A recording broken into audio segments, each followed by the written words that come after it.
Olá, eu sou a Edvan Feu, bem-vindo ao meu canal. Esse é o Caldeirão, onde eu respondo a algumas questões que me fazem nas redes sociais e também nos eventos aos quais eu vou. A pergunta de hoje é uma pergunta quase metafísica. O que é bruxaria? E essa é uma questão muito interessante, porque algumas pessoas acham que a bruxaria é algo muito mais elaborado, complexo e diferente do que de tudo que elas já viram. Outras acreditam que a bruxaria é apenas seguir uma tradição. Então, qualquer outra tradição ou qualquer outra forma de se fazer um ritual não é bruxaria, é uma outra coisa. E outras acreditam que a bruxaria é algo mau e que vai levá-las direto para o fogo do inferno. Então, nós vamos tirar aqui algumas dúvidas para que você não fique com medo do fogo do inferno e entenda melhor o que é ser uma bruxa ou ser um bruxo.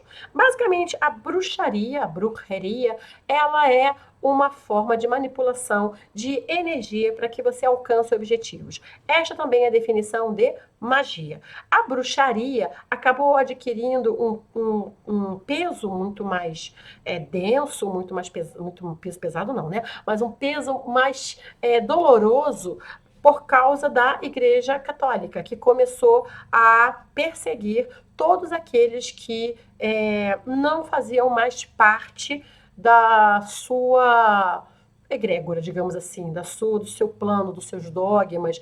A Igreja Católica chegou, por exemplo, eu vou contar até uma história rapidinho. Quando eu viajei muito para a Irlanda, eu encontrei muitas histórias, ouvi muitas histórias locais, li muitos livros de lá, coisas que você só encontra viajando. Não adianta você, às vezes, querer. Eu sei que é sempre melhor você estudar alguma coisa de alguma maneira do que não estudar de jeito nenhum.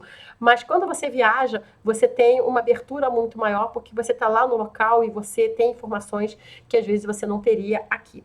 E lá eu conheci uma história muito interessante, que era sobre o início da catequização da Irlanda. A Irlanda ela era pagã, tanto que há muitos pontos celtas. A gente, quando viajava, quando eu faço as viagens para a Irlanda, a gente vai muito nesses lugares sagrados, onde você tem as espirais, onde você tem runas, onde você tem círculos antigos, montanhas mágicas, colinas mágicas e poços, né? Poços muito ligados a Brigitte, por exemplo. É muito interessante você ver todo esse lado pagão. Mas é também uma terra super católica, hipercatólica. Então, por que a gente tem essa base tão pagã e a gente tem agora uma área completamente católica, com igrejas, inclusive, muito bonitas e tal?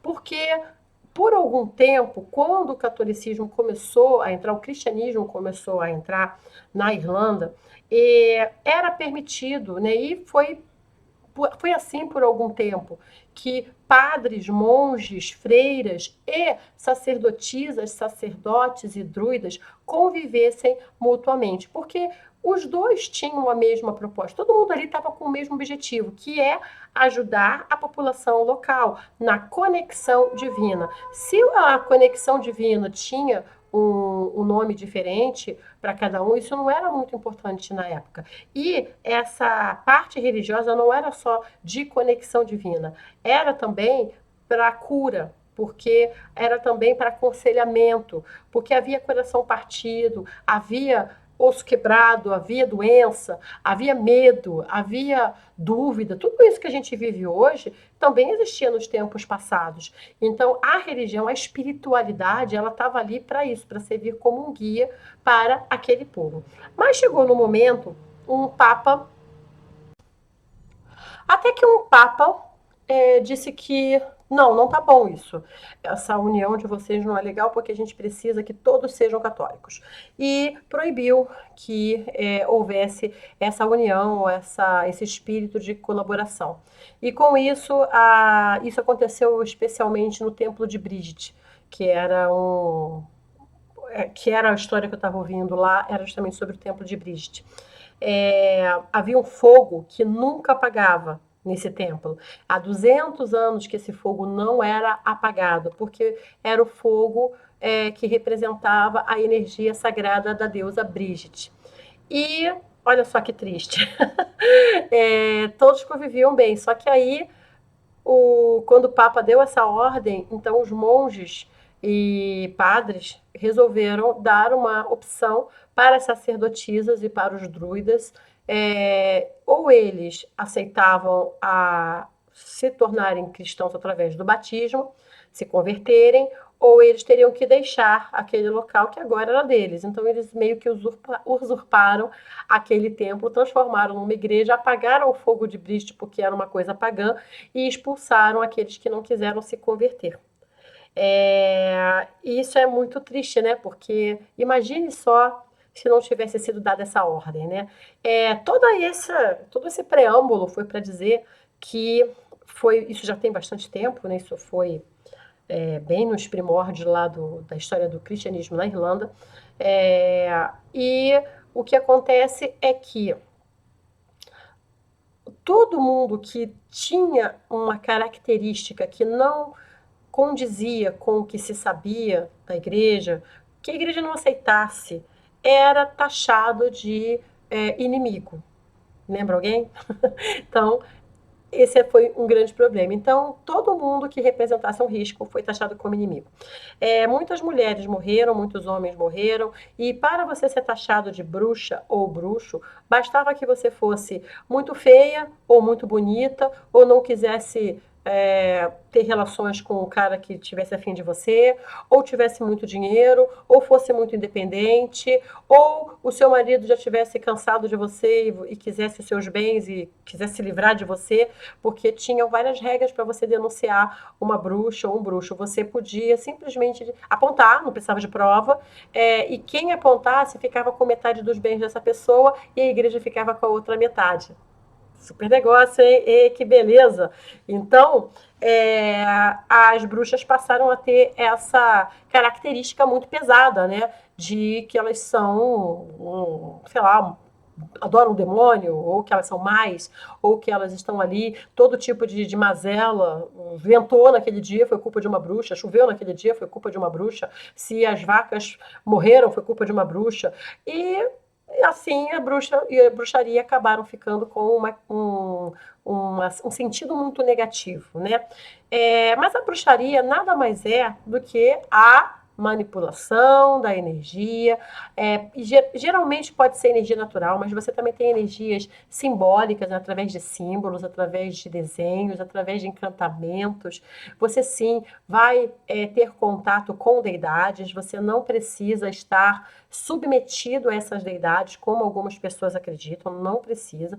Você pode trabalhar, por exemplo, eu trabalho com todas as minhas deidades como parceria, nós somos parceiros, eu estou trabalhando com eles, eles estão trabalhando comigo, eu não estou prendendo essas divindades e essas divindades não estão me prendendo, entendeu? Então, vai depender muito de como você quer se relacionar com aquela linha de espiritualidade, porque ser uma bruxa é ser um ser espiritual. Não é só você fazer todos os esbais e todos os sabás e na vida normal, na vida mundana, você se transformar no ogro e se comportar como uma pessoa horrível. Isso não adianta nada, tá? Porque você não está aprendendo, não está vivendo a espiritualidade de uma verdadeira bruxa ou de um verdadeiro bruxo.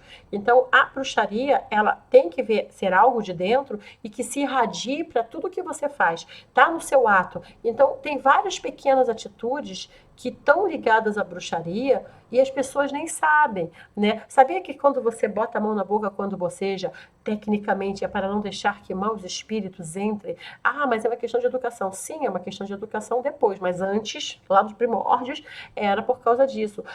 Por que toda bruxa tem gato? Porque os gatos conseguem ver espíritos, gatos conseguem pressentir tragédias, gatos conseguem saber se uma pessoa é sua amiga ou não. Mais até do que os cachorros. Os cachorros também têm várias intuições, têm uma sensibilidade muito forte, mas os gatos têm mais.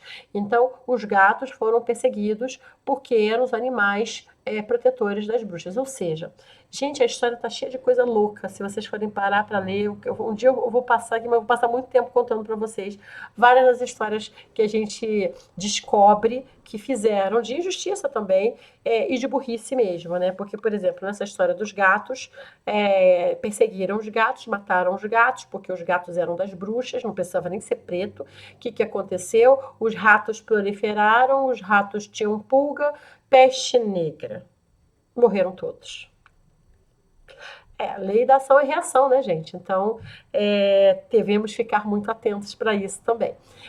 Então, a bruxaria, na verdade, é isso. É quando você abençoa um copo d'água e bebe ou dá para alguém. É quando você envia uma energia de proteção para uma pessoa. É quando você faz símbolos no ar e envia para algum objeto ou para alguma pessoa. É quando você pega se você tem uma cruz e acha que ela é milagrosa, isso é um tipo de magia também, porque a Igreja Católica também pratica magia. E eu sei que algumas pessoas vão ficar horrorizadas com isso, mas sim, eles praticam magia. Muito do que eles praticam veio de tradições pagãs, veio de coisas antes de Cristo.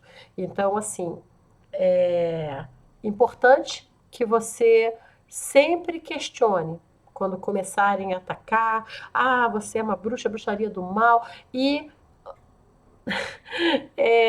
procure saber de onde veio essa crença, procure saber de onde veio esse medo e começa a destrinchar isso. Aí o medo vai acabar. Eu acho muito engraçado que eu tenho alguns ex-amigos que morriam de medo de mim, né? E eu nem sabia disso. E eram pessoas mega hiper cristãs, né? E elas tinham medo, elas eram movidas pelo medo. Nunca seja movido pelo medo. A bruxaria não é uma coisa ruim. Isso quer dizer que não existe uma bruxa má, não existe bruxo mal? Não. Eu queria poder dizer para você que existe uma categoria de pessoas que é 100% boa e nunca vai fazer nenhuma injustiça. Nem crianças. Pega aí 100 crianças de 5 aninhos, aquela coisa pura, aquela coisa boa. Pode apostar, vai ter um ou duas que vai chutar um cachorro, vai esmagar um passarinho, vai tacar uma cadeira na cabeça da outra, que não tem instintos tão bons assim. Porque no final somos todos humanos. Como humanos somos repletos de falhas. E são essas falhas que a gente tem que burilar. Então, não existe uma categoria de profissão, religião, sexo, idade, região, não existe time de futebol, cor favorito, não existe um grupo que seja 100% bom. E como o que está em cima é como o que está embaixo, eu gosto de acreditar que também não existe nenhum grupo ou categoria que seja 100% mal. Eu sempre torço e sempre acreditei na redenção, mesmo daquelas pessoas que são muito equivocadas nas suas crenças e que fizeram grande mal a pessoas, animais, as pessoas à sua volta. Não quer dizer que eu não tenha ódio no meu coraçãozinho peludo em alguns momentos por essas pessoas, especialmente quando a gente sabe a extensão do dano que elas fazem. Mas eu sempre gosto de acreditar que existe uma chance para a redenção delas. Porque, pensa bem, se essas pessoas têm chance de redenção, o o lado da luz, né, o lado do bem, o lado do amor, vai ganhar mais alguém e vai perder um oponente. O lado de lá perde um oponente. Então, eu acredito que a gente deve sempre torcer pela redenção, alimentar o perdão e jamais entrar no processo de ódio e de vingança, porque isso só vai fazer com que alimente a energia da guerra, da intriga, do ódio, que não é uma energia boa para ser alimentada. Ela sempre se volta contra nós. Então, espero que você tenha gostado. Espero que eu tenha conseguido explicar, porque eu sei que eu dei aí umas voltas. Eu tô meio maluca hoje. Eu até experimentei aqui, ó, este Red Bull que meu pai comprou para mim, que é de frutas tropicais, né? Tropical Edition. Ele falou que é o único que é fabricado no Brasil e estava em promoção de R$ 3. Aí eu achei o maior barato, já tomei. Serviu para alguma coisa, mas eu acho que eu precisava de um pouco mais. E se você gostou, deixa aqui embaixo a sua pergunta. Se você quiser participar do Caldeirão, é só mandar a sua pergunta.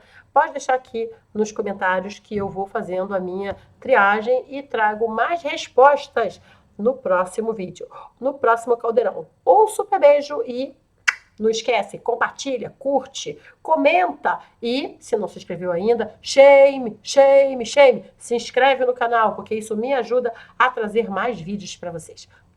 Beijo, tchau.